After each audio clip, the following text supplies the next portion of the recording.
Stigma over couples therapy has changed over the years. Nowadays, many go to improve their relationships and help them last. Yeah, so what are some of the best ways to make sure that we have healthy relationships? Psychotherapist Tsilimparis is in studio with us now. Welcome.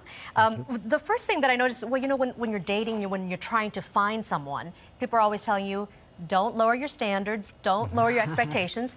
But when you're in a relationship, you're giving kind of the opposite advice. Yeah, I am. The important thing is to try and lower your expectations, not to the point where you compromise your values, not to the point where you compromise the criteria for what you need to feel comfortable in a relationship.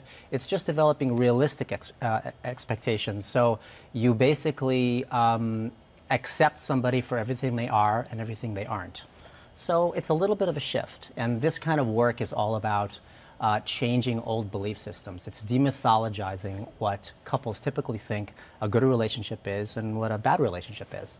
One myth, for example, is that if there's plenty of love and commitment in a relationship, that all problems will solve themselves naturally and things will work themselves out. Another myth is that if there's enough love in the relationship, that somehow I am responsible for making you happy and I'm responsible for keeping you happy. I'm sorry, keeping you pleased all the time. But the truth is, nobody has the power to make anybody feel happy, but they do have the power to make you miserable. Oh, so right.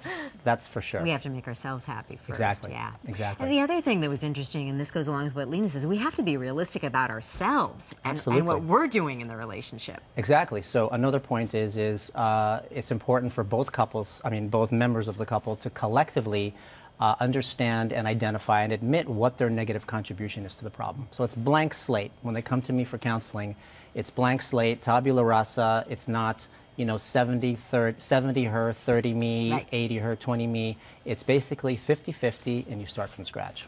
So when you say, and a lot of people say after they've been in a relationship for a while, that they learn it's not always the greatest to be right, that you don't always, you know, that don't win that battle to be the one who was right. Exactly. The old adage is still true. Do you want a relationship or do you want to be right, or vice versa? You can't have both. So giving up the need to be right all the time says, I'm giving up control. I'm giving up the control of needing to have you be like me. If you ask most people in relationships, what do they want most from their partner? A lot of times they're going to say, I wish he or she was just like me. Things would be so much easier. So giving up the need to be right is really, really changing your behavior and letting go of this control. I was really fascinated to read that you really encourage people to have their own lives completely outside of the relationship. Yes, I've gotten a lot of flack about this, but I think it's important.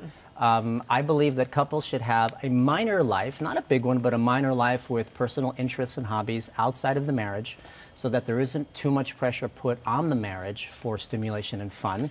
And also, you know, I think of it in terms of it's nice to be able to come home to your spouse and miss them a little bit. Have some interests outside of the marriage so that being together doesn't become this obligatory thing. And of course, a lot of people say the key to any relationship, whether it's personal or business or anything else, is communication. Yes. We hear that a lot, but what does that really mean? Communication means that most couples, especially when they argue, don't know how to talk to each other. There's a lot of volatility and a lot of retaliation. And what I always say is, if you speak assertively, which is this non-judgmental stance where you speak in the I, you take away aggressive communication, which can sometimes be adversarial.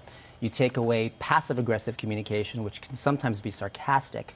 And then you also take away passive communication, which can be indifferent. So those three are negative. They don't really help people a lot. And the assertive really gives you an opportunity to respond to your spouse instead of react to your spouse. All right. Dr. Tsilimparis, thank you so much. It's good to hear all these directives and to read about them and to know that more people are coming for therapy now. They are. It's a very popular thing these days. That's very good. All right. Thank you so much. Thank you. And for more advice on healthy relationships, go to our website, KCAL9.com. Click Seen on TV.